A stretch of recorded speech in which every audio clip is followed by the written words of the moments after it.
again and welcome to Last Time Studios Top 10 Things You May Not Know. And this week we've got a special treat from the foreign film section. This film's so good, when I first watched it, it blew me mind. Sadly, we'll probably never get to see the third film in the series, although it was cool, it just didn't quite hit the mark that the other films did. That's right, it's Night Watch. By the way, if you've seen any of the films in the series or even wanted on its own and you want to know how they're all linked, then keep watching. So let's get started with number 10. Number 10, from small screen to big screen in no time. Originally, the film as well as its sequels was commissioned by Channel 1 as a 4-part miniseries for television. It also only had the absolutely minuscule budget of $50,000. However, the executives were so impressed that they decided the material warranted a full film, and along with that, a bigger budget. Thank God. Number 9. The novel Night Watch comprises of 3 connected stories, as does every book in the Watch series. This film covers one of them, and 2 others serving as a loose adaptation for Day Watch. So if you caught on there, yeah, that's right, there's so much in the Night Watch story that had to be adapted into 2 films. Number 8. Big hit. The film broke all records in Russia and became the #1 box office hit of all time. The record was broken shortly afterwards by the film Teketsky Gambit in 2005. Night Watch was actually one of the first blockbusters made after the collapse of the Soviet film industry. Number 7. Casting the protagonist. So personally, I haven't watched the film quite a few times. It seems to me that the protagonist isn't your typical alpha male. Personally, I think that casting Konstantin Kabensky to play Anton was an absolute stroke of genius. The director described when casting that he needed an actor for the role of Gudetsky who was handsome, slightly naive, slightly cunning, and that his eyes must show that he has a conscience. I think it worked well. Number 6. Russian pop culture.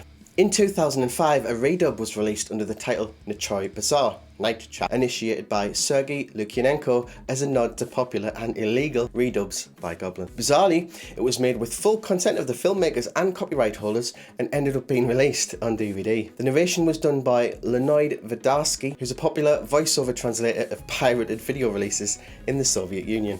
Hilarious. Number 5. Visual effects on a budget. The film's budget ended up being $4.2 million, and when taking into account the task at hand, that's tight. Imagine being on a budget and having to create hundreds of visual special effects shots which were up to par for that kind of time period. Not an easy task. So to do this, the filmmakers used 16 Russian visual effects studios and several different freelancers, each with their own strengths and abilities. And using the internet to share data and images, they managed to put together a team of artists across different time zones. To be fair, the visual effects has held up rather well. Number 4. Blooper Reel. Who doesn't like a good old blooper reel? You must know by now that we do. So, here we go. In the scene with the frozen people, one of the frozen guys blinks several times and his hand holding a fork is shaking. The episode of Buffy the Vampire Slayer 97 that Igor is watching skips to a different scene that happens much later in a matter of seconds. When Anton and Olga are in Igor's apartment explaining the vampires to Igor, Anton is watching the news on television. When he moves to the smaller TV and turns on the news, it says mute on the screen, but the news anchor's still clearly talking. Number 3. High praise. Film directors Quentin Tarantino and Danny Boyle have highly praised the film, no surprise. In 2010, Empire published a list of 100 best films in the history of world cinema. Night Watch took the 100th place in it, and well deserved. Night Watch holds a 60% rating on Rotten Tomatoes for some reason, based on 132 reviews. I mean, come on people, what's all that about? Very strange. In any case, following on from that, the consensus seems to make more sense than the percentage, and it states, the Russian horror fantasy film pits darkness and light against each other, using snazzy CGI visuals to create an extraordinary atmosphere of a dank, gloomy city wrestling with dread. It certainly does hold an incredible atmosphere. Absolutely fantastic. And before our top picks, here's some honourable mentions. In Anton's apartment, a reproduction of Rembrandt's painting Night Watch can be briefly seen reflected in a window. Konstantin Kabensky, who plays Anton, actually worked briefly as a night watchman before he became an actor.